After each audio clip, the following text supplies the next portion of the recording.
experts and authorities on specific subjects. I'm Monojit Majumdar, editor for explanatory journalism at the Indian Express. Today, we are discussing the war in Gaza, where more than 2 months of intense Israeli assaults have killed more than 16,000 Palestinians, which is Israel's revenge for the October 7 raids in which Hamas killed about 1,200 Israelis and took 230 hostage, unprecedented numbers. The war has divided opinion around the world. It has provoked new waves of very troubling anti-Semitism as well as Islamophobia. It has raised fears of a wider fallout well beyond the region. India has so far tried to walk the tightrope between Israel and Palestine, but yesterday it voted for the first time in favor of a resolution in the UNGA demanding an immediate humanitarian ceasefire and unconditional release of all hostages. So what is the genesis of this war, which, as those of you who have been following this region know, is both new and old? And what might be its repercussions, both for now and the foreseeable future, both for the region and the world? To answer some of these questions and to explain various other aspects around it, we are delighted this evening to welcome Navdeep Singh Suri, the former Ambassador of India to the UAE and Egypt, and an expert who has watched this region very closely for many years. Ambassador Suri, thank you for your time. We are very grateful to you. Pleasure to be with you. Ambassador Suri, you have been an expert on this forum earlier. In June last year, you explained so wonderfully to our audience the many nuances of India's crucial and delicate relationship with the Arab world. Speaking to Ambassador Suri will be my colleague, diplomatic editor Shubhajit Roy. Shubho, you have covered this region and India's policy here for years and are a bit of an expert yourself, as we know. All of you do read all of Shubhajit's wonderful reporting, analysis, and explainers in our paper and on our website, www.indianexpress.com. Today's explained event is brought to you by our partner, Plutus IAS. My thanks to our partner. Thank you all for joining and welcome once again. Shubho. Thank you. Thank you, Manojit, for that kind introduction. And it's indeed a privilege to host Ambassador Navdeep Singh Suri. He's obviously his recording CV in progress. Tells part of the story. He's an expert on West Asia. He's watched the region, knows the language, served obviously in Egypt and UAE. But he's also been writing and commenting ever since he retired, a couple of years back. And I've had the privilege of, gaining from his expertise and experience for the last decade and a half. In fact, for those who don't know, he was the first one to get the Ministry of External Affairs on Twitter back in 2010. So social media, when it was still considered a no-go zone or a taboo for the Indian government back then. So, but today we are going to talk about the war in Gaza, the Israel Hamas war, as it is also called. And I've had the benefit of going there as to report on the situation just after the attacks took place on October 7 and see the situation firsthand in Israel as well as in Ramallah and talking to people in Gaza. Now, Ambassador Suri, if we can just rewind back to October 7th and take the story from there. When you first heard of those attacks, those unprecedented attacks against by Hamas on Israeli soil, what were your thoughts and how did you sort of comprehend the enormity of the situation that was still unfolding at that point of time? First of all, Shubhajit, thank you. It's a pleasure to be back on Express Explained. And thank you for that very generous introduction. When I heard on October 7, I think I had three thoughts running through my mind. The first was absolute shock that how could Hamas do it? What about all of Israel's high-tech security barriers, cameras, sensors, fences, walls, their intelligence apparatus, all of that? How could they penetrate all of that, and that too on such a large scale? The second was horror. Seeing the visuals, seeing the brutality of the attack at the concert site, later on following the reports about the sexual assaults and violations, and this feeling that, the people who were targeted at a concert or at the kibbutzim were probably the ones who are most likely to be supporters of the Palestinian cause. It's usually the left liberal constituency of Israel that lives in these kibbutzim, and so there was this real horror about it. And the third, I think, emotion was a deep-seated concern, a worry about what happens when Israel starts retaliating, because that was almost predestined that would happen. And my thought was, not again. We saw this in 2008, we saw it in 2014, in 2018, in 2021. In fact, in 2021, which was the last conflict in Gaza, I had written a piece which was unfortunately titled "Until the Next Time." And I called it "Until the Next Time" because in 2021, when the ceasefire happened, you could almost see that, there is going to be another round. And that's perhaps on a much larger scale, on an unprecedented scale. That's what happened on the 7th of October. Now, Israel says this time is different. And it is. The scale of it is different. The number of Israelis killed is different. It just changes so many parameters. And Israel has vowed to finish off Hamas. And I'm going to reserve my judgment on that because, you can try and finish a military capacity or degrade it substantially. But how do you finish an ideology? How do you finish a movement? Right. Yeah, that's a very good point to kind of think of, and I will hold you on that. Hamas. A lot has been written and talked about over the last 2 months. When I was in Israel, the conversation at that point in time from the top brass was that Hamas is ISIS, and that was the framing in which people were baying for blood at that point of time. And so if you could, Ambassador Suri, for the benefit of the audience, if you could take us through the origins of Hamas and how it has developed over the years. It's a bit of a crash course on the history of Hamas. I think the Israeli hashtags of Hamas, ISIS are profoundly inaccurate as a starting point. They conflate an organization like ISIS, which has a pan-Islamic global agenda, with one which is extremely limited in its objectives to Gaza and the West Bank.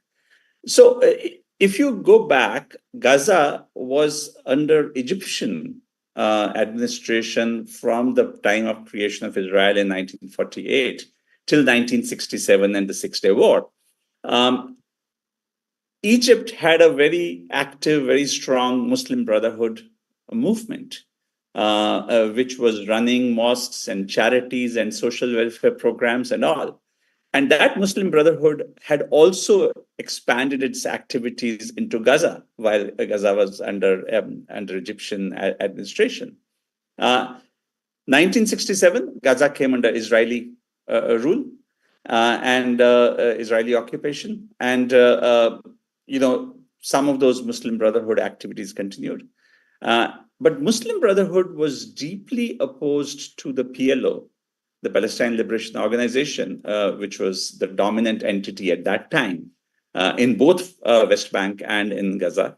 and felt that PLO was perhaps too ready to make compromises. And this is something that we saw in the 80s as the Camp David process continued and so on. So Hamas was born in 1987 out of the womb of the Muslim Brotherhood.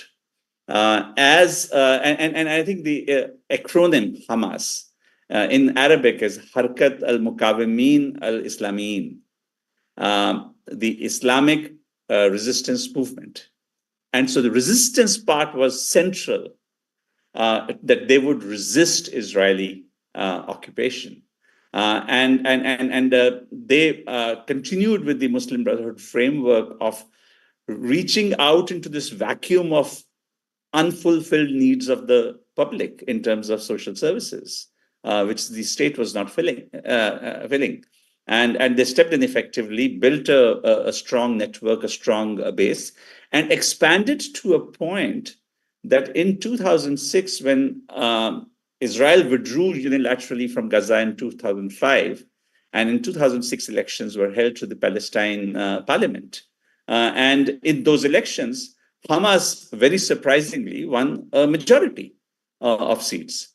This was obviously not palatable to the Fatah, which was the big component of the PLO. And there were clashes that ensued. Hamas, again, trumped militarily, physically in those clashes. It literally threw out Fatah out of Gaza. And in return, Fatah made sure that Hamas was booted out of the West Bank.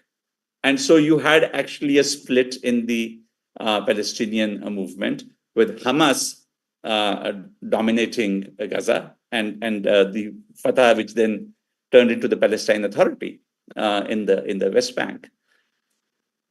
In the 90s, Hamas started developing military capabilities. In fact, it had it developed a military wing called the Al-Qasim Brigades.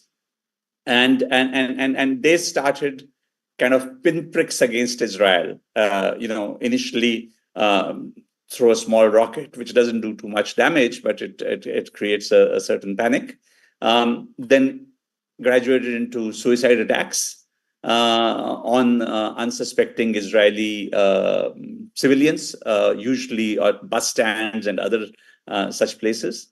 And that, again, in turn, led to the first clash in 2008, and then, of course, 2014, 2018, 2021. So that's a brief summary. Right. I mean, also there's been a lot of writing on this. The cozy relationship between Bibi's government, Netanyahu and Hamas has also been talked about, and you have served in Egypt. You know the key characters there. How Brotherhood has had an influence over Hamas, and in fact, it's obviously not related, but the context is Ambassador Suri. You were the ambassador when India had its visit by Morsi, who was the Muslim Brotherhood president from Egypt. And so you understand the lay of the land. What is this? What is the reality and the truth and the facts about this relationship between Netanyahu and Hamas? I think we'll have to go back before Netanyahu became prime minister for the first time in 1996, because there was actually a relationship between the Israeli domestic intelligence agency Shin Bet and Hamas, which pretty much started soon after Hamas came on the scene. And at that time, the reason explained by now retired Shin Bet officials is that you had a PLO which was largely secular, nationalist, progressive, with reasonably popular leaders like Yasser Arafat and George Habash and Naif Hawatmeh and so on. It included a sprinkling of Christians. It included whiskey drinking, womanizing leaders who were not easy to paint as the Islamists that you wanted to. So it is convenient to create a Palestinian entity or to support a Palestinian entity that is overtly conservative Islamist, and it is much more easy to discredit the Palestinian cause by putting that religious label or a fundamentalist label on an entity as compared to the PLO, which many of their leaders could move around fairly comfortably in different parts of the world. Under Netanyahu, I think there's a more cynical reason. Netanyahu, from the time that he became prime minister, and we'll probably talk about this in more detail, has been strongly, consistently, ideologically opposed to the idea of a two-state solution.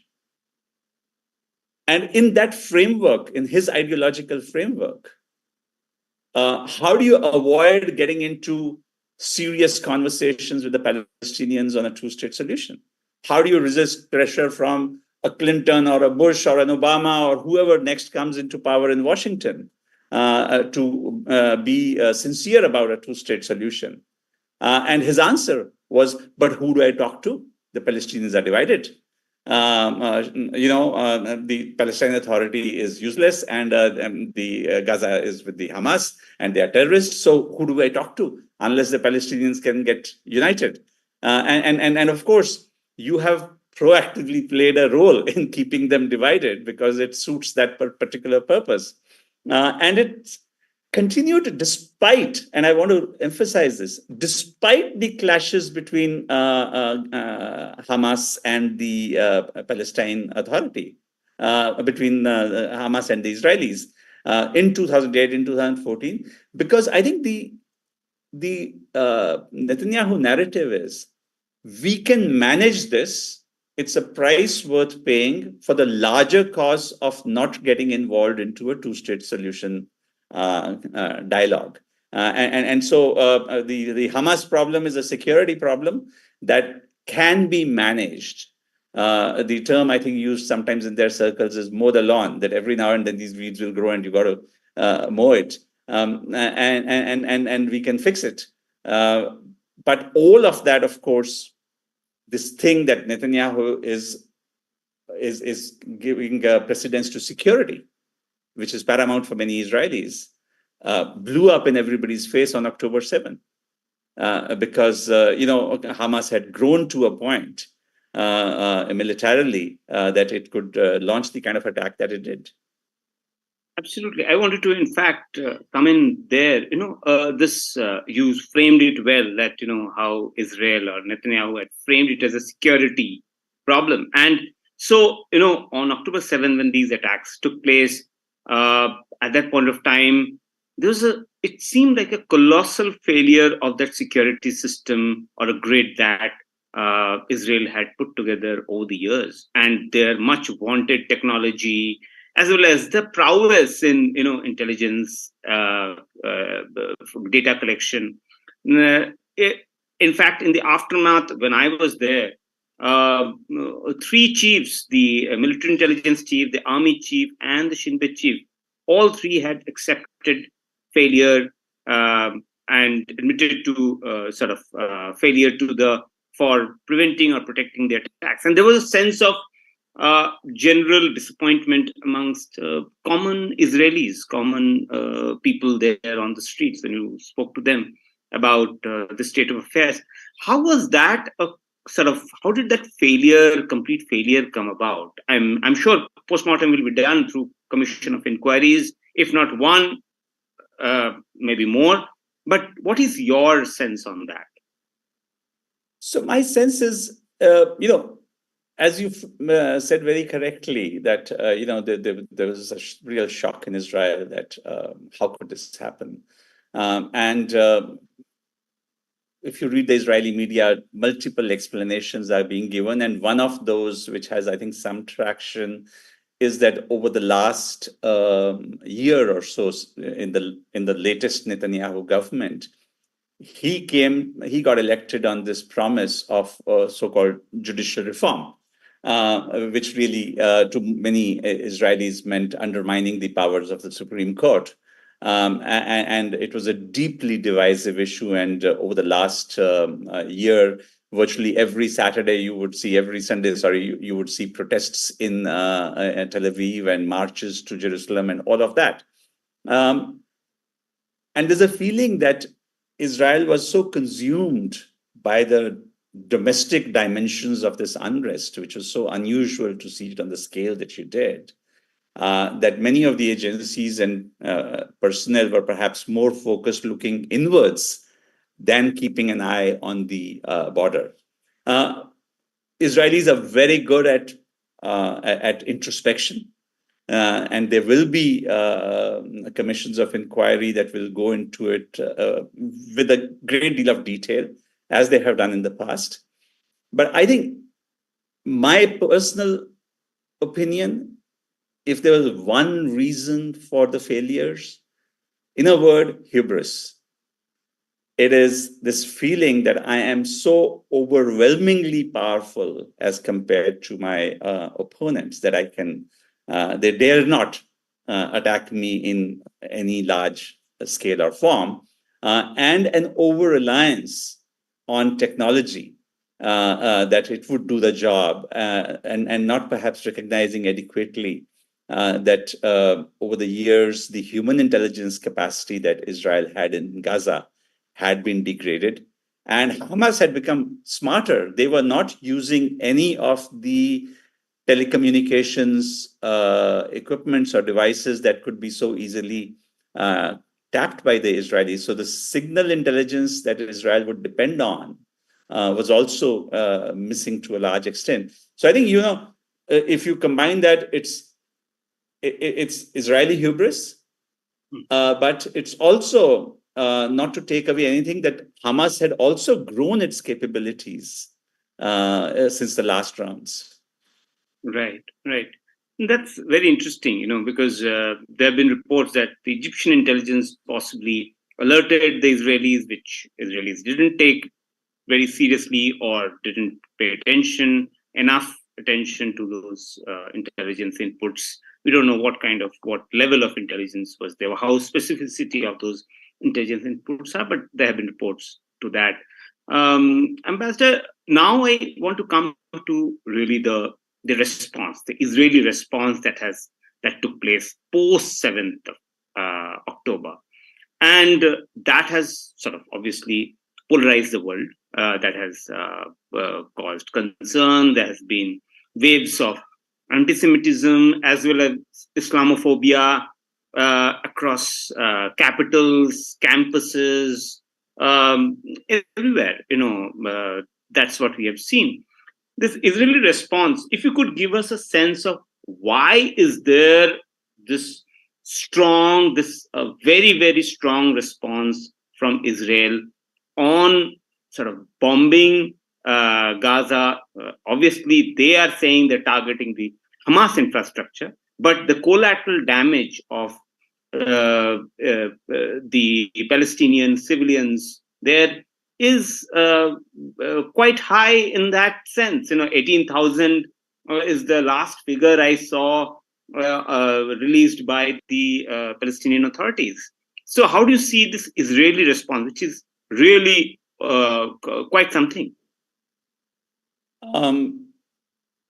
The Israelis had declared that they'll finish off Hamas. Now, Hamas is so deeply intertwined with the social infrastructure of Gaza, whether it is health, whether it is education, whether it is residential areas. To start with, Gaza is one of the most thickly populated places on the planet. 2.3 million people living on 140 square kilometers of a territory. And when Israel goes in with the objective of destroying Hamas infrastructure, it means that they have to destroy the tunnels, for example, which Hamas has created almost a city beneath a city in terms of all of the network of tunnels that it has. And yes, some of those tunnels probably do go under hospitals. They probably do go under schools. We don't know enough about it. But, I am not going to say that Israel deliberately targets a school or a hospital. But Israel has no compunctions about targeting a school or a hospital or a residential neighborhood if it believes that there is a Hamas asset lying beneath. And in that process, if a few dozen innocent civilians get killed, so be it. Unfortunately, one is the overwhelming firepower that Israel has deployed. When you use things from a 500-pounder to a 2,000-pounder, a bomb in a tight urban environment, you are bound to have the kind of tragedies that are emerging, and they are absolutely heartbreaking. As you said, what it is leading to and is a perceptible shift in opinions. You're seeing young people who today have access to social media, to Instagram, all the visuals that are coming out, they connect with those. You can't take your eyes away from innocent children being killed. If you have a moral center, then you will be affected by it. And so you are beginning to see that shift happening away from the initial sympathy for Israel, that it has been the victim of a horrendous terrorist attack, to a point where this is utterly disproportionate. And there needs to be a ceasefire. There are just too many innocent people being killed for an objective that in any case is elusive. This destruction of Hamas that I mentioned. I think for me, the harder thing to understand is when you have the degree of polarization that you're seeing on university campuses and governments, in the UN vote that we saw last night and beyond, why do people find it so hard to say what Hamas did is reprehensible, condemnable, terrible act, use any adjective? And yes, Israel was the victim. But also what's happening to the innocent Palestinians is completely unacceptable. It's beyond the pale. And Israel is brazenly violating international humanitarian law. It is, if it were another country that did not enjoy such strong US backing, it would have been in the dock. People would have been talking about a prosecution of Netanyahu for war crimes. So, it's able to get away because of these asymmetrical equations that you have. But many countries have been chastened for much less, many governments.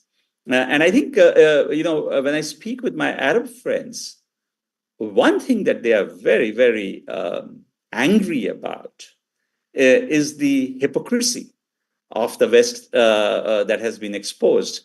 When you look at the statements that came out on Ukraine, each time Russia threw a bomb, which killed a couple of civilians, there was an outcry. Each time a power infrastructure or something was targeted, there was a whole campaign that this is a war crime because this is collective punishment. And yet those very voices are today muted. And so it does give rise to this feeling in the Arab world that some lives are less valuable than others, and these are double standards being exposed. Right. It's very interesting to see the voting record from the last nights, and I saw entire Asia, not a single country, every country has voted in favor of the resolution calling for a ceasefire. I mean, I think India has obviously joined that same vote. But that's quite a transition one has seen over the last 2 months, and in terms of the voting. Shubhajit, you're beginning to see that shift even in the statements coming out of Washington. Absolutely.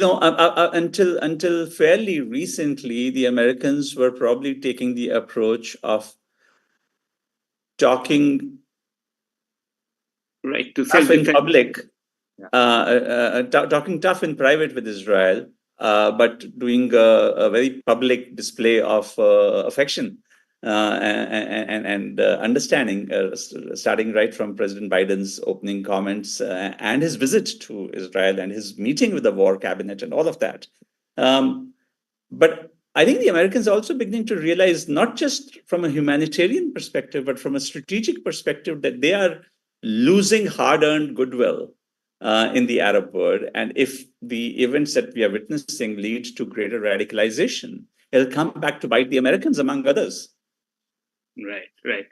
So, I mean, there is now, obviously, the war is on, but there's talk about this two-state solution and whether that will happen, whether, what is the end game. We'll come to that. But if you could give us a sense of the two-state solution, the history, a bit of background, how did it start? What is the evolution? Because you have seen this area quite well, and you know that very well. For our viewers, if you could just explain that. Sure, Shubhajit. I think it's important to understand the history, the background, the context. When you talk about two states, where did the concept originate from? Has the concept remained static? Is it dynamic? Is it changing? I'll take the liberty of using a few excellent maps that the BBC has done to show this process. Some of this may be familiar to those who have a degree of expertise or familiarity with the subject, but for maybe because you have a lot of students in your community and civil service aspirants and so on. So I think this might be useful to them.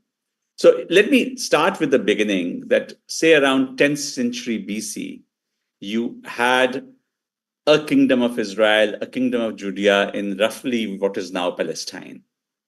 You had the biblical kings, David and Solomon, and you had a great temple of Solomon. And this empire, or this kingdom of the Jews in Palestine, lasted till roughly the 6th century BC. And then the Babylonians came and destroyed it. I don't want the slide yet, please. Okay. The Babylonians came and destroyed it. Then the Babylonians were defeated by Cyrus the Great of Persia. And when he went into Babylon, one of the things that he did was he issued a decree that the Jews who had been taken captive could be released. They were free to go back to Palestine. So you had this interesting thing that the first big Persian king was really a friend of the Jews. And the Jewish community in Iran subsequently continued for many centuries. The second kingdom started around the 5th century. And then that's when the second temple of Solomon was built in Jerusalem. And you had the clashes with the Romans. And eventually in 70th century AD or CE, the Romans defeated comprehensively the Jews. They sacked Jerusalem. They destroyed the temple. And for the next 2,000 years, more or less, the Jews were scattered around the world. You had communities right across, literally, for 2,000 years. What you saw over that period of 2,000 years, from 70 AD onwards, is systematic, episodic persecution of Jews. You saw it for one pretext or another. The Jews were often scapegoated. If you had the plague in Europe in the 11th century, the Jews were blamed for it. If you had some other problem in Spain, the Jews were blamed for it. And so you had these periodic persecutions, massacres, as in the case of Spain, pogroms in the case of Russia, against the Jewish community. And over those 2 millennia, this narrative built up amongst the Jewish community that we can only be safe if we were somehow to be able to get back to Palestine. And so towards the end of the 19th century, I'm fast forwarding here, you had the start of the Zionist movement by a gentleman called Theodor Herzl, who said, we need to start a campaign that wherever our diaspora is, get them back into Palestine. The land of Zion, literally, which is a little hill in Jerusalem. They started using their good offices with the British government of the day. And this was a time when the Ottoman Empire was still around, but on its last legs. Turkey was called the sick man of Europe. But the fact is that in the early part of the 20th century, the Ottoman Empire, running out of Istanbul, still covered everything from Iraq and Central Asia all the way to Egypt, including Palestine, very importantly for our conversation. So while the Zionist movement was starting with this slogan that we want Palestine because it is a land without a people for a people without a land, ignoring the fact that there were about 500,000 Arabs, Christian and Muslim living in Palestine at that time, they were also lobbying with the British government. 1914, the First World War starts. The British are keen to get support from the Arabs and from the rich Jewish community. And so what do? You had this famous character, Lawrence of Arabia, that many would have heard of. He goes off into Saudi Arabia and he starts talking to Sharif Hussein of Mecca, saying, why don't you lead an Arab revolt against the Ottoman rule in Turkey? And when we win, this entire area from Iraq all the way to Palestine will be yours. 1917, they make a promise to Lord Rothschild. And if we can pull up slide 1, please, where the then Foreign Secretary of Britain writes a letter to Lord Rothschild, who's one of the leaders of the Jewish community, that His Majesty's government views with favor the establishment in Palestine of a national home for the Jewish people. And so a promise is made for the same land to the Arabs, and it is made to the Jewish community as well. When the war, there's an important line here, that nothing shall be done which may prejudice the civil and religious rights of existing non-Jewish communities in Palestine. Most people forget this crucial line, though. The First World War ends. That whole area is placed under partly British mandate, partly French mandate. And in 1921, if we can have slide 2, please.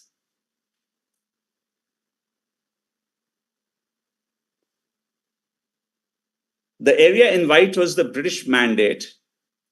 And because the British have made a promise to Sharif Hussein, the area to the east of River Jordan, and you can see the line running through the bank through Dead Sea, the area to the east of the Jordan River is called Transjordan, is created as a separate country and given to the son of Sharif Hussein. That leaves you the rest of Palestine to fight over. Transjordan is sorted. From 1921 onwards, you start seeing Jewish migration into Palestine pick up. And this starts getting very annoying for the Arabs who are living there, because the Jews coming from Europe with education, with money, they create a Jewish agency, they create a Jewish national fund whose purpose is to buy Arab lands for a future Jewish homeland. And many of the lands are being bought from absentee landlords who were living in other places.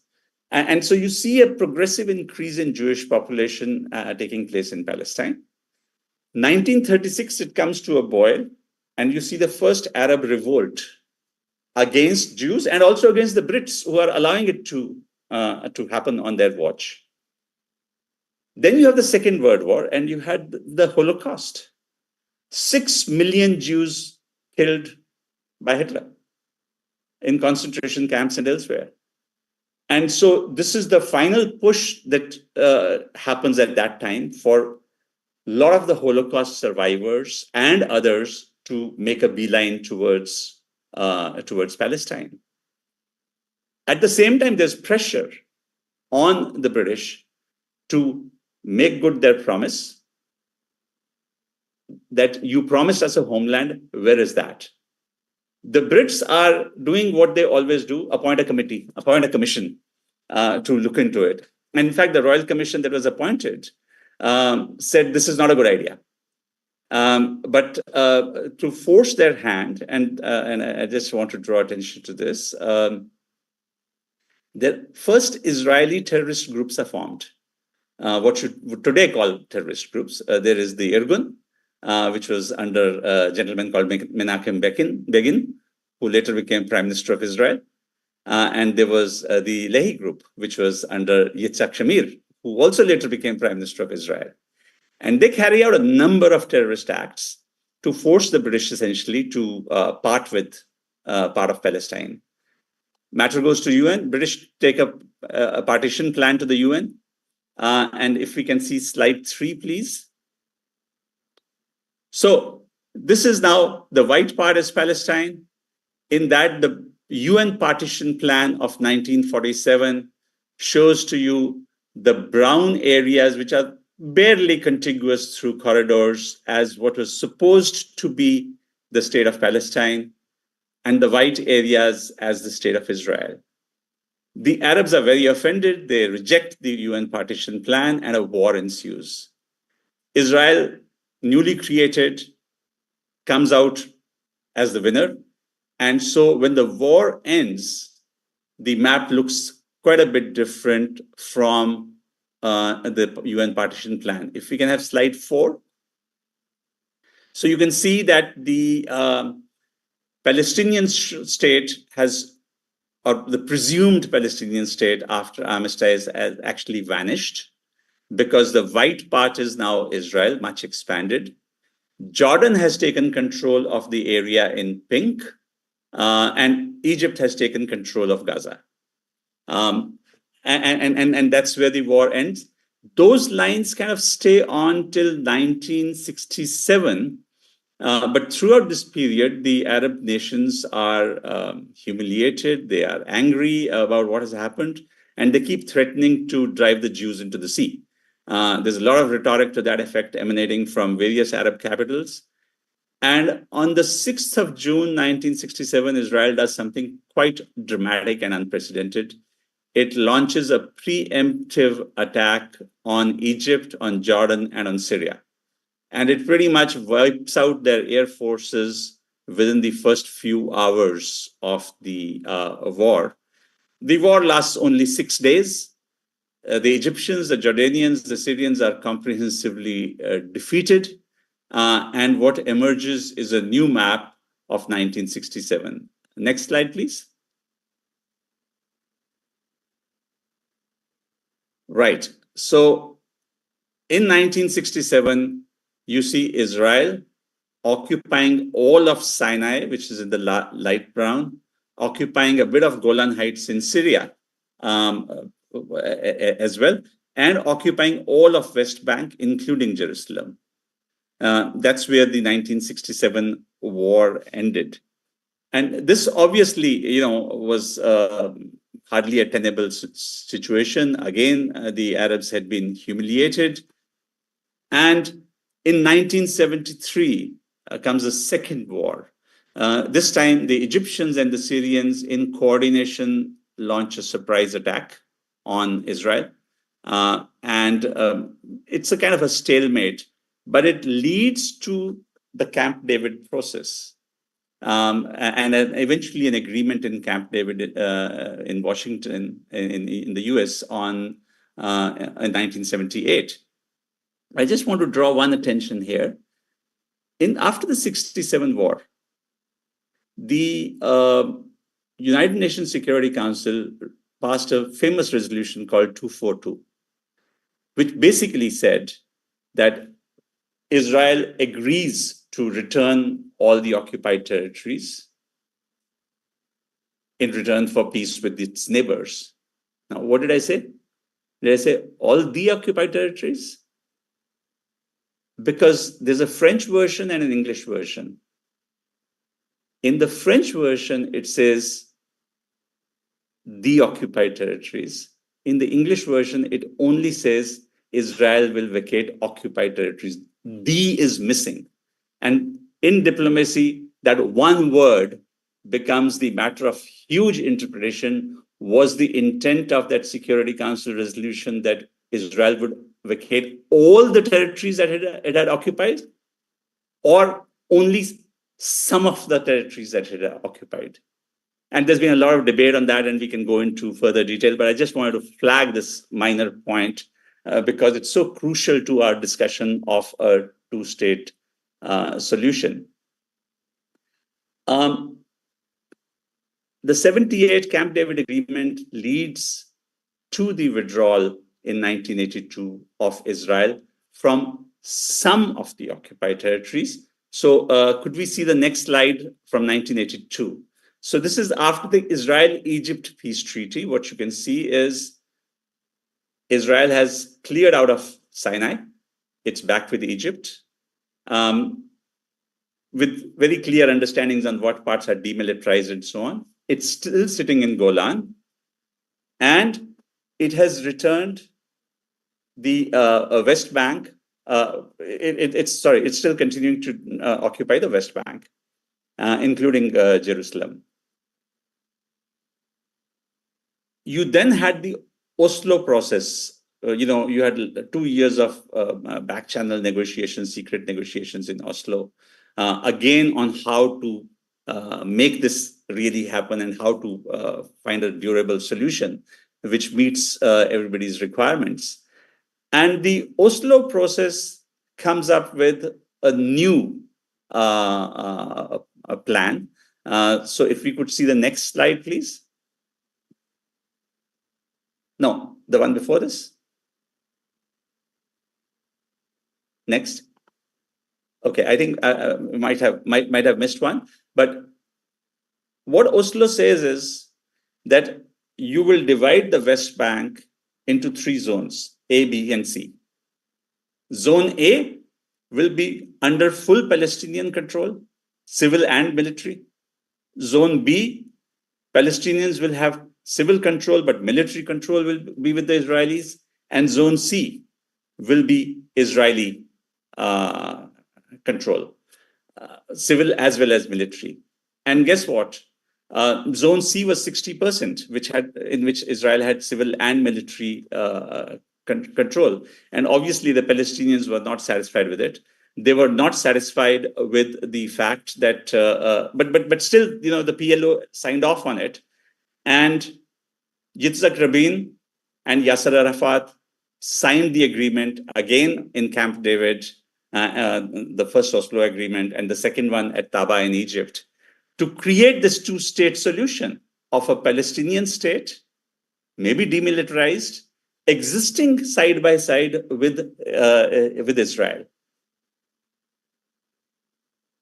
The Palestine Authority was created to administer the state.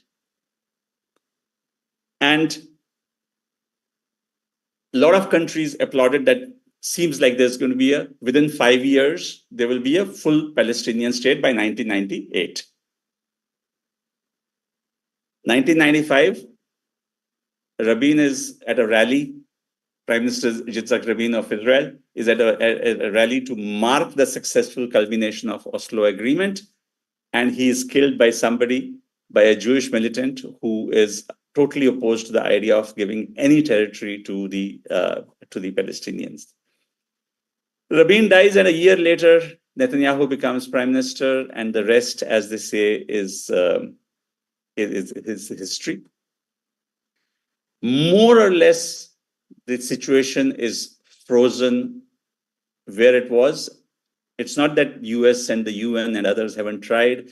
There was an attempt in 2000. There was a very ambitious Arab peace initiative in 2002 saying 2 states, go back to 1967 borders, 2 states, and the Arab countries are willing to make peace with Israel. Didn't happen. And if we now fast forward to where we are today, next slide. This is 30 years after the Oslo Agreement of 1993. And in this, maybe we can zoom a little, but you will see that the areas in red or orange are the Palestinian areas. The areas in blue are what was supposedly Zone C, which was under Israeli. But what you see is the blue dots. So there are 144 Israeli settlements, which are now all over, and they are connected by roads. They are linked with each other. They are defended by military checkpoints. And in the last few months, what we've seen is that the settlers are being armed, they are being protected, and they are on a very aggressive expansion spree.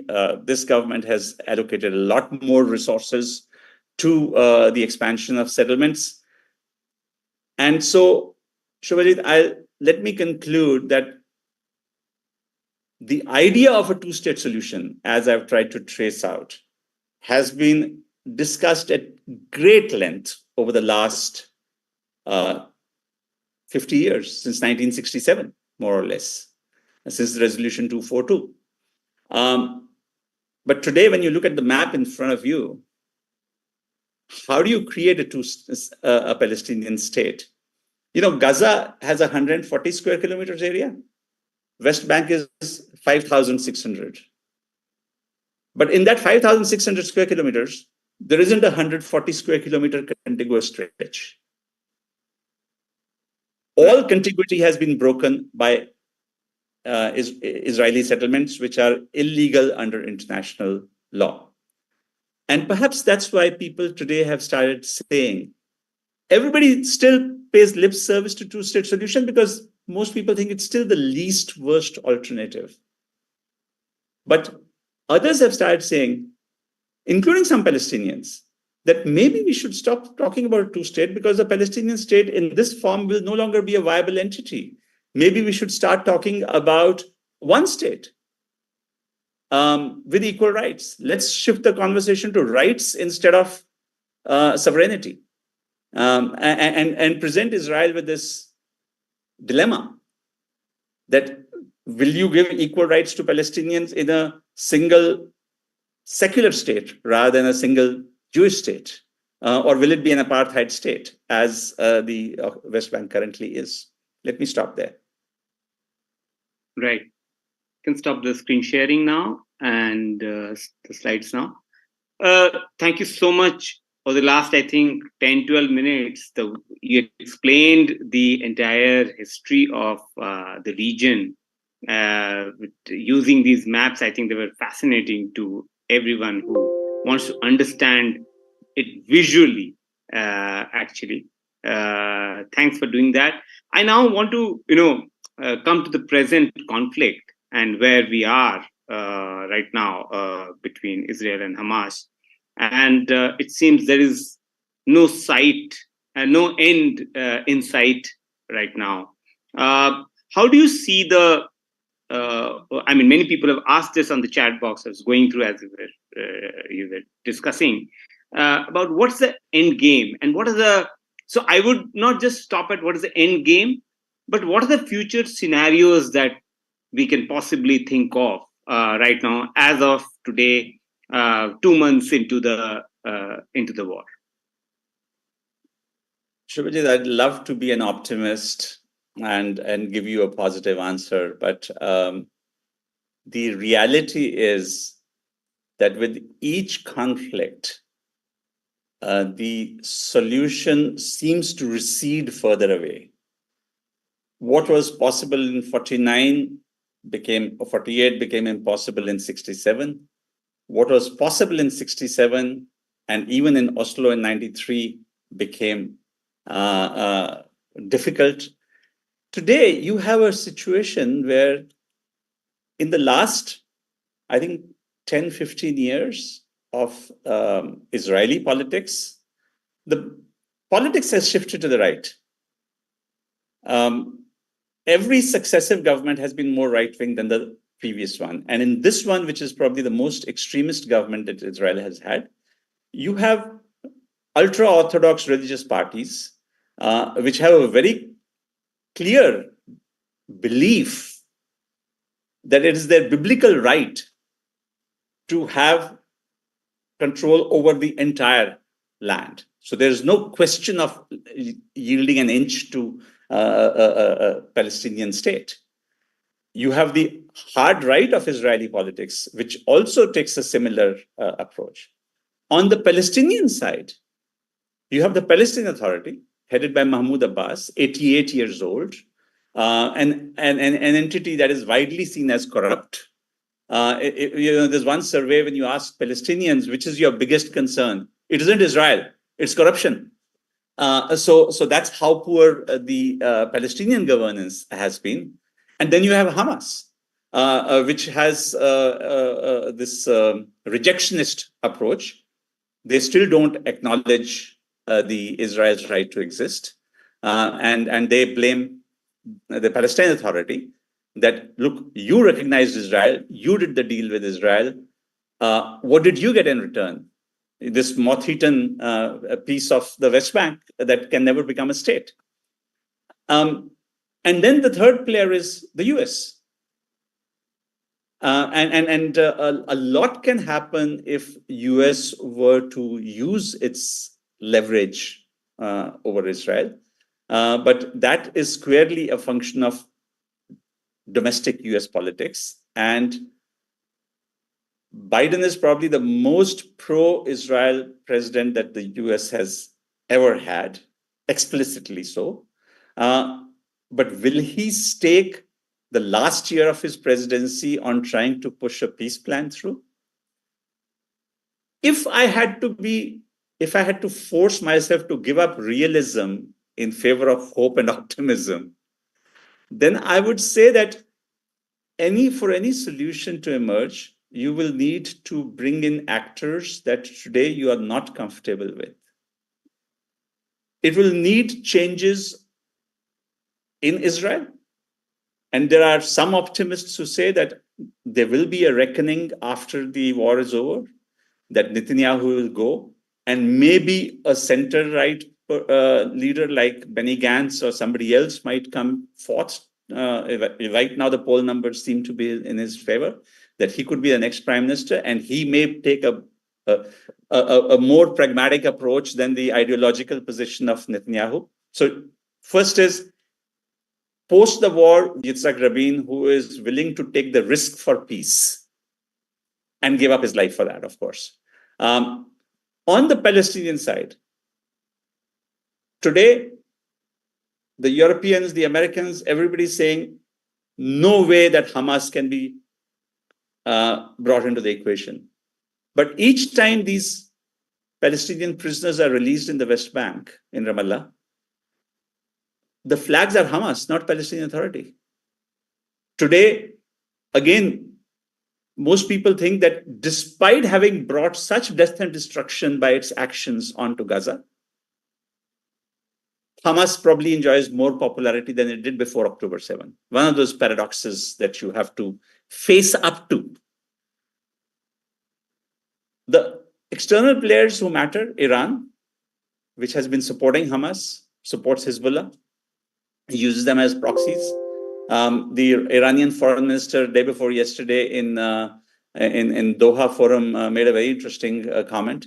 He said the only thing that we and Israel agree on is our rejection of a two-state solution.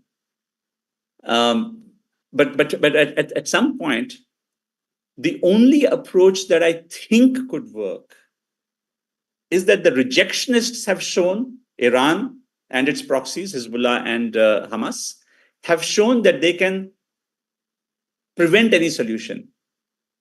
Can you bring them on board to create a solution? And I think that's the point that intrigues me. It is not going to happen tomorrow. It will need a substantial reset of politics. But unless you start thinking out of the box beyond where we are today, I really don't see a solution. Unfortunate. Right, right. So I now can't let you off the hook if on the India position, and I think India we've seen an evolution of the Indian position over the last 2 months, but we've also seen an evolution in India's position over the last 2 or 3 decades in how it has framed the Israel-Palestine issue. And, October 7th, when the attacks happened, even before the full enormity of the attacks was apparent to anyone, Prime Minister Modi, he tweeted calling it terror attack. And he spoke to Netanyahu shortly after that, a couple of days after that, if I'm correct. And then the position was nuanced when the MES spokesperson for the first time addressed the issue of Palestinian cause, it's India's commitment to the cause. And thereafter, he also spoke to the Palestinian president as well, the Mahmoud Abbas.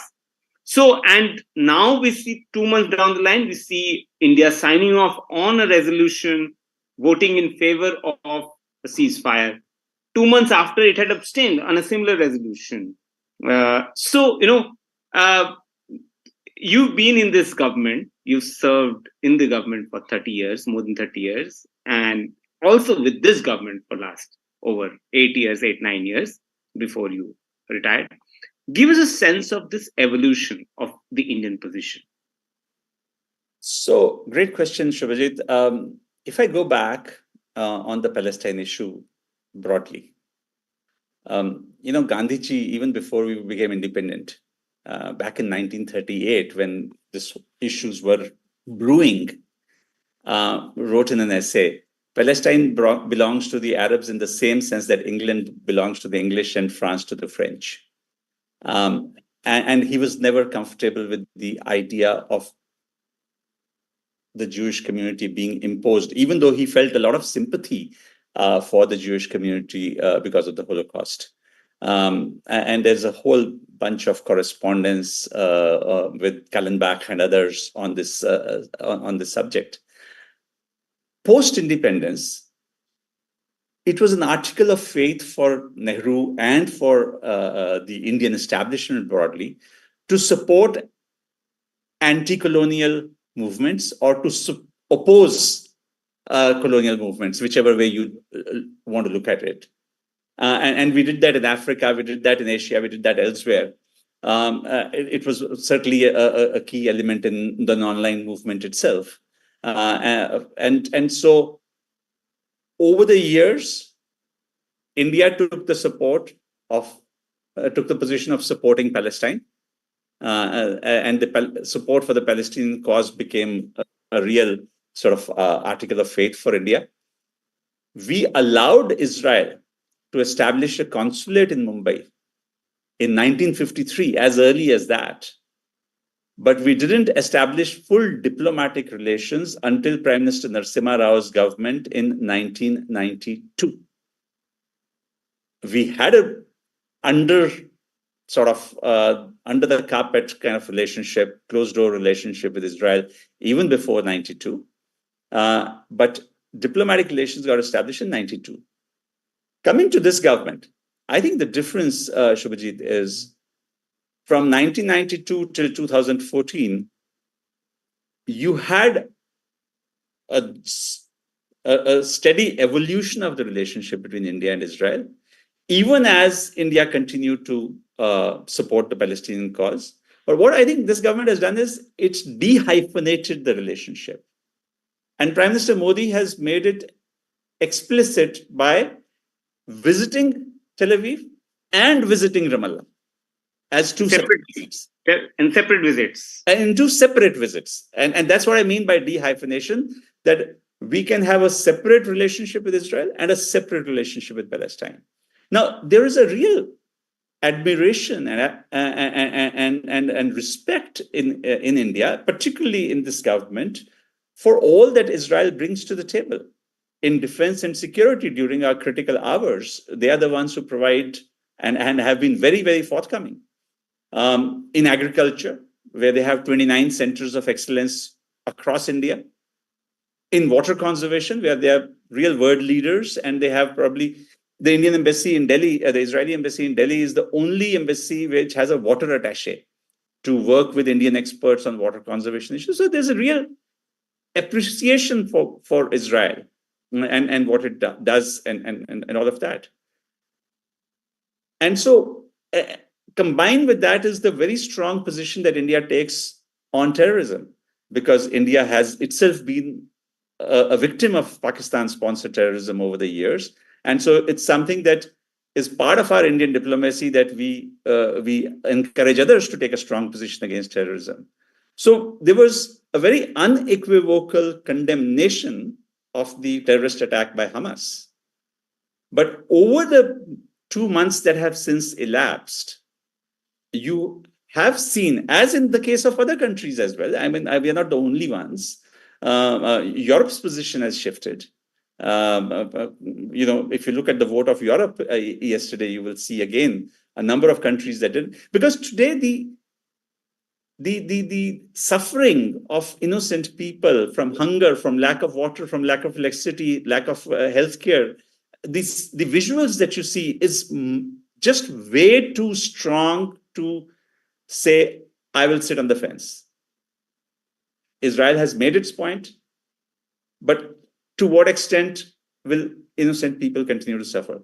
So I think, our position is today, I think, more balanced. We continue to maintain that fine line between our condemnation of terrorism, our condemnation of the attack by Hamas on Israel, on the plight of the hostages that are still being held by Hamas. But we balance it with our equally large, perhaps larger concern today for the civilian population. Right. So, but India also has a lot of stakes in the region, and the relationship, with Israel has obviously bloomed in the last decade and a half or so, or last couple of decades. But the recent sort of initiatives, and you were in UAE as ambassador, you know it better than I do, how this rapprochement of the Abraham Accords between Israel, UAE, Bahrain, brokered by the US, how it was playing out. It was finally, there was a sense of sort of turning to normalcy in the region. There was talk of the normalization between Saudi and Israel. Also the economic corridor, the India, Middle East, Europe economic corridor. All these initiatives, all these potential changes towards peace and normalcy. Now, this war, this attack first, and now the war, the Israel's response, this Israel-Hamas war, seems to have now dealt a huge blow to those efforts. And India obviously has Prime Minister himself and in government has talked about how it does not want the conflict to spread beyond where it is now. And so if you could talk to us about, tell us about how it will impact the region and India's interests in the region. Well, the impact is clearly negative. India was turning out to be one of the big beneficiaries from the winds of peace and normalization in the region. The Abraham Accords led to the I2U2, India, Israel, US, UAE grouping, in which India was the first and principal beneficiary with two big projects, one on food security and one on energy security. It needed the four countries to work together. Now, if relations with one of those become stressed, it does impact. It was also giving way to ambitious programs like the India, Middle East, Europe Economic Corridor, which again was born kind of out of the Abraham Accords and the I2U2. and was announced on the sidelines of G20. I think it's the IMEC is a long-term project. It's still at the drawing board stage, and it'll take several years before it really fructifies. So if you wanted to be an optimist, you'd say nothing in the Middle East lasts that long. And hopefully in a year or two, things will come back to even keel, and some of these projects, which can actually, by virtue of integrating the region economically, they can actually diffuse some of the hostilities and create economic stakes in each other's well-being if they were to go through. So I certainly hope that things move forward in a manner that the rapprochement process continues. But as I said, a lot of blood has been shed, first on the Israeli side and now on the Palestinian side. Unless the papering off or conclusion of the war, which will happen, it might take 2 weeks, 4 weeks, 6 weeks, whatever. I mean, the Israelis can't keep bombing Gaza forever. But it has to be followed by a serious political process to a two-state solution, if that's the most viable one. And only then will some of these grand schemes, I think, revive. Otherwise, they'll be in cold storage for a while. Right. With this, I'll move to the questions from the audience, and I can see a lot of questions coming in the chat box as well as through messages. The first question I'll call from the audience is Vartika Tyagi. Hello, good evening, sir. Good evening. Please go ahead with your question. My question to you is, given the complex and long understanding nature of the conflict in Gaza, how do you perceive India's diplomatic challenges in balancing its relationship with Israel and Palestine? And what role do you believe India can play in promoting peace and stability in the region? So I think the first part we've already answered, India's attempt to balance between our friendship with Israel, our friendship with the Palestinians, and the 4 or 5 elements that are at play. The role for India, I think, is the interesting point. India does retain the ability to talk to all sides. India does have a degree of leverage, but maybe we shouldn't overstate it. Is India today in a position that it can do what the Americans can't do? I'm not so sure.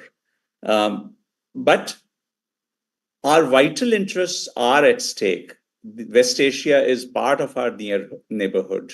And so if we sense through our conversations with our interlocutors that there is an appetite to have India engage in some kind of a mediating role, then we certainly have the capacity to do that.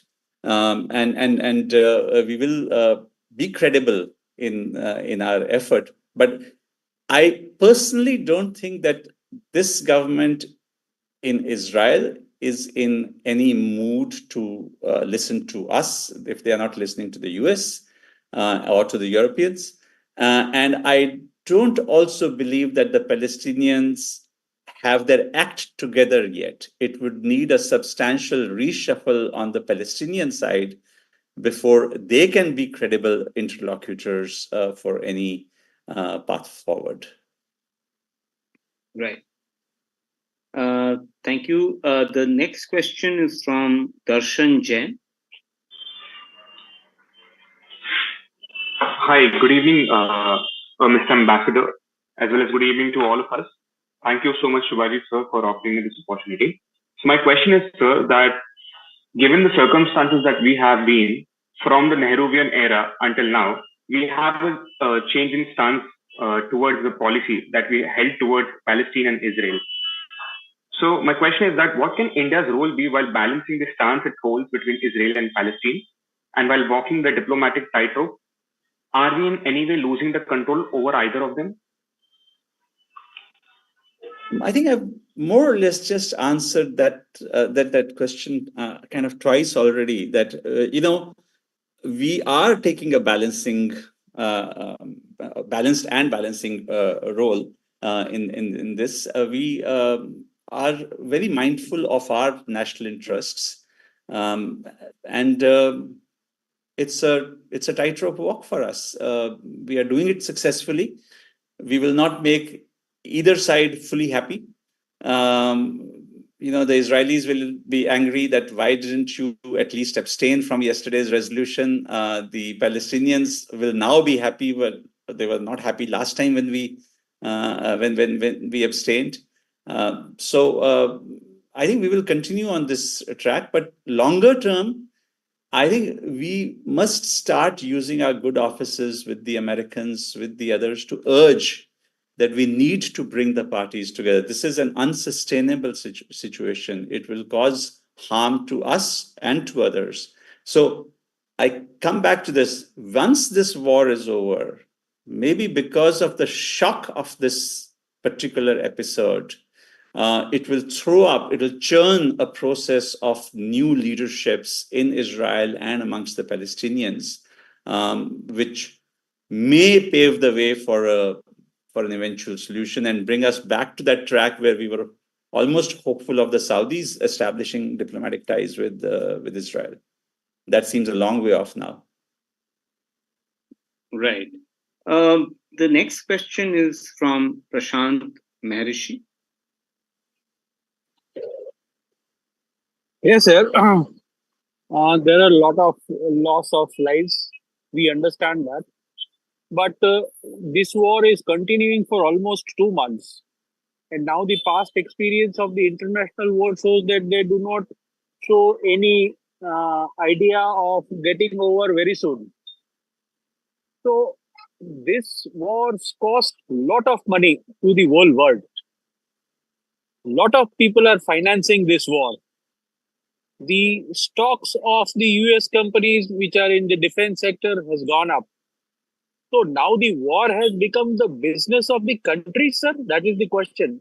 And who are funding Hamas and Israel to sustain such a long war? Thank you, sir. Thank you. Well, Israel is a wealthy, well-resourced country on its own. It also gets a lot of aid from the US, and the US Congress is currently discussing a $14 billion emergency aid package for Israel over and above the $3 billion or so that it receives annually from the US. US has been quick to send additional equipment, additional bombs, weapons, etc., that Israel is asking. And to that extent, the US becomes complicit in this war. I am not so cynical as to say it is being driven by US corporations. I think there are still deeper political forces at work rather than the profit motive of defense companies. On the Hamas side, Hamas, I think nobody makes a secret of it, that has received support from Iran.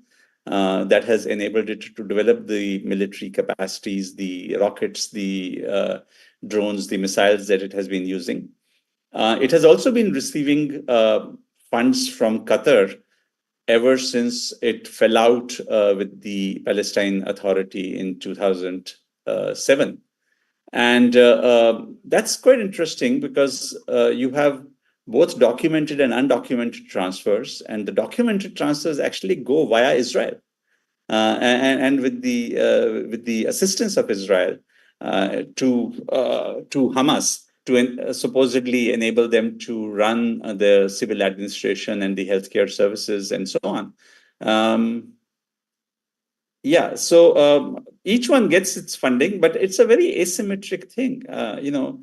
How can you compare Hamas, which is a non-state actor at the best of in the best of definitions, with a sliver of territory that it was controlling, with Israel, which is a nuclear power and at least in regional terms, a military superpower? Yeah. Before we go to the next questioner, I have a couple of questions from the chat box. So one question is, what could be the future of Netanyahu once this war ends? Well, as soon as the courts resumed last week after a 2-month hiatus because of the October 7 attacks, the corruption trial has resumed of Netanyahu. So that's one metric to look at because he has been charged with bribery. While his attempts to change the judicial equation and to weaken the Supreme Court hasn't worked, but he's certainly fighting for his political survival. Opinion polls in Israel seem to indicate that his party, Likud, would lose more than half its seats if elections were to be held tomorrow. So apart from the public anger, which is building over the failures that the Netanyahu government has presided over on the security side, so if I were to bet on it, I would say that once the war is over, I don't think Netanyahu will last more than 6 months. I think new elections will be held. And in those new elections, it is very likely that a new leader will come forth. The question to me, which is moot, is what kind of leader? If it's a centrist leader who has an interest in peace, who is willing to concede Palestinian rights, then you may have a change in the region. But if you continue to get the coalition of extreme right and ultra-religious nationalists, then I'm afraid that we'll continue to see the mess that we are in. Right. Another interesting question is from Dr. Satinder Bhatia on the chat box is, who will rebuild Palestine? What sort of politics can play out in the rebuilding opportunities? When you look at the scale of devastation in Gaza, you're talking about 1.5 million people at least who will have no home to go back to. You will see the complete destruction of physical infrastructure. And it is going to take tens of billions of dollars. It will need a multinational effort. I suspect that, as has happened in the past, the wealthy Gulf Arab states will be asked to pick up a chunk of the tab, whether it is Qatar or Kuwait or Saudi Arabia or UAE. But I also think that they would be reluctant to put money into rebuilding unless there is some sort of an assurance that 3 years later, Israelis are not going to come back and bomb it out again.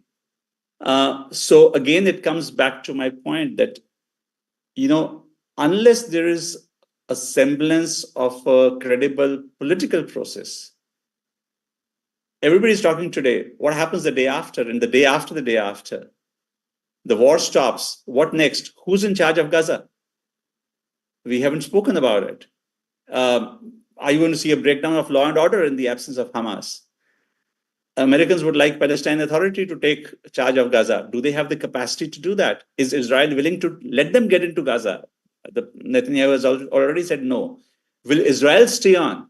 It's already tried that before until it left in 2006. So there are all of these unanswered questions that stare at us today. And I think it's a little early.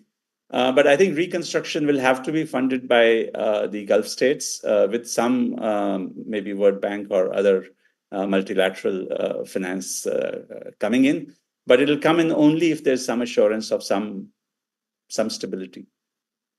Right. I'll move to the next questioner, Hemant Bhagwat. Hemant, please ask a question.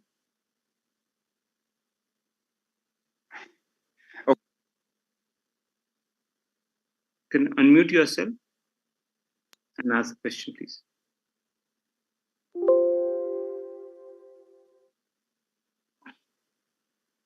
Am I audible? Hello. Yes, please go ahead.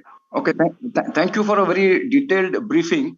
But I thought there was one inadvertent omission. We did not talk about the 138 kidnapped Israeli citizens which are still in the custody of Hamas.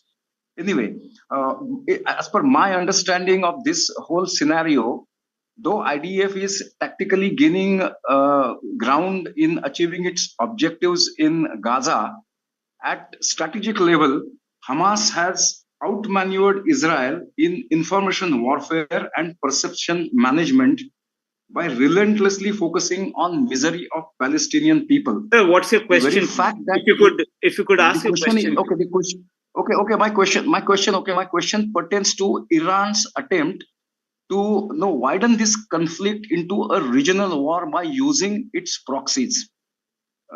Ambassador sir, what are the chances of Iran succeeding in it?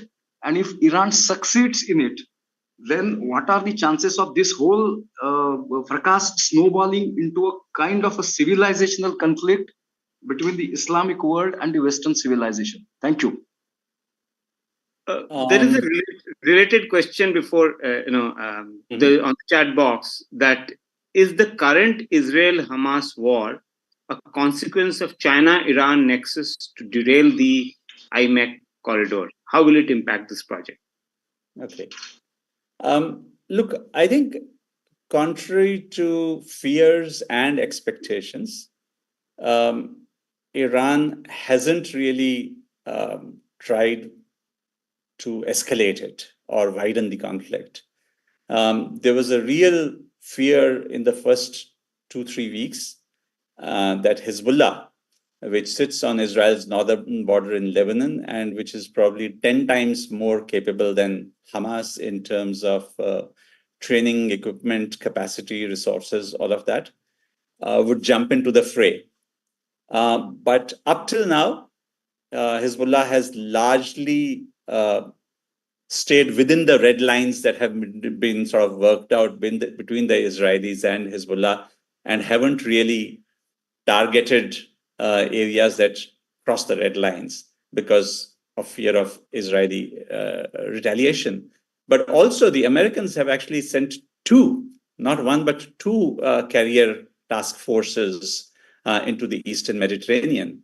And these are, I think, a very strong preemptive message, both to Iran and to its proxies, that beware, don't escalate.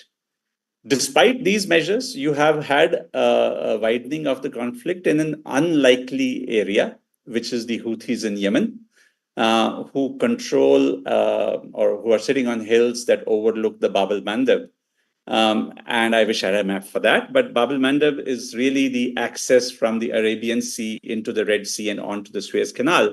And a very large percentage of the world's marine traffic passes through a 25-kilometer wide strait.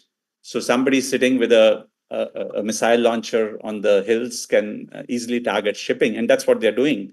And up till now, they are saying that they are targeting shipping which is intended for Israel, but it certainly creates a fear. It will send up shipping insurance rates across the region if they continue to do this. I don't think it's really getting into a civilizational conflict. That's pretty far-fetched. I think for us, the more immediate thing is to see that Iran does not directly get involved in the conflict. And up till now, we don't see any signs of it. On the related question, I think hypothetically, the point is valid. There was a kind of a status quo with the Palestinian issue. And to the extent that we were talking about the Saudi-Israel rapprochement, we were talking about the India, Middle East, Europe corridor. You look at who are the winners and who are the losers. And clearly the losers were Hamas on one side, which was becoming irrelevant. And the loser was Iran. So when people on October 7th started analyzing that, what is the reason for doing it now? Is it meant to scuttle some of those positive developments that you're seeing? I'd say it's plausible, but we don't have any evidence for it. Hamas chose Yom Kippur, symbolically 50 years since the 1973 war, as the date of its attack, and one of the holiest days for the Jewish faith. Was that symbolic? Was 1973, which the Egyptians, the Arabs think was a victory for them because they pulled off the element of surprise, was that symbolic? Was it just timing dictated by their tactical factors? So, yeah, I mean, an Iranian hand behind the timing of the attack is plausible, but not necessarily accurate. Right. Before I close, I have, last question is from Debashish Devnath.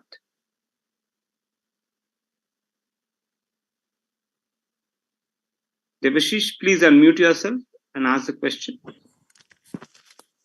Hello. Yeah, please go ahead. Sir, my question is to how India should shape its foreign policy after the October 7 attack, and how India should maintain the geopolitical balance the geopolitical relation with Israel in the one hand and Arab world on the other hand, including Palestine. Yeah, one of the things that we haven't spoken about is that Prime Minister Modi, I think Shubhajit mentioned it, that Prime Minister Modi actually has made a very considerable investment into our ties with the Arab world. Particularly with the UAE, with Saudi Arabia, and now with Egypt. We invited the president of Egypt as the chief guest on our last Republic Day. And so in addition to maintaining the balance between Israel and Palestine, we also need to work extra hard to maintain a balance between our friends in the Arab world, make sure that they don't think that their sentiments are being ignored, that we are listening to them. And I wouldn't be surprised if some of their inputs to us have gone into the evolution of our voting positions on this subject, as we've discussed previously. But look, the whole art of diplomacy is that you shouldn't be placed in a situation of either or. You should be able to exercise all your options. You should be able to maintain the autonomy to choose the option which best fits your national interest. That's what I would do. That's what the government is doing, that they are evaluating things very carefully. And there are a lot of inputs that go into a decision-making process. It could be a phone call from Abu Dhabi or Riyadh. It could be a conversation with Washington. It could be any of those factors. But at the end of the day, the good thing is that India takes foreign policy decisions based on our independent evaluation of our national interest. We don't do things because country A, B, or C is telling us to do something or the other. And that's a good thing. Right. Let's end on that positive note. That's a fantastic note to sort of to end this conversation, but regretfully, because it's been a masterclass for the last 1.5 hours. I think the way you explained the history of the issue, the present context, and also crystal ball gazing, future scenarios. I think it was a really educative, insightful for all of us here who listened to this with rapt attention. And thank you so much for your valuable time, giving all the insights, which is wealth of insight, wealth of information. Each line was packed with information or insight. I could see that, what you can't attribute to your secret cables that you've written over 30 years. You are packing it all in those sentences. So I have to thank all the viewers who have joined in, our readers who have joined in from India and across the world. Some have also messaged me with their questions. Some we have been able to gather and ask you. There are many more and I'm sure we'll have more opportunities to ask you those questions in subsequent sessions. Thank you to our partner, Plutus Science, for their support. And Ambassador Suri, masterclass once Thank you again. very much. Thank you. Thank you. Pleasure always to be with the Indian Express. Thank you. Thank you.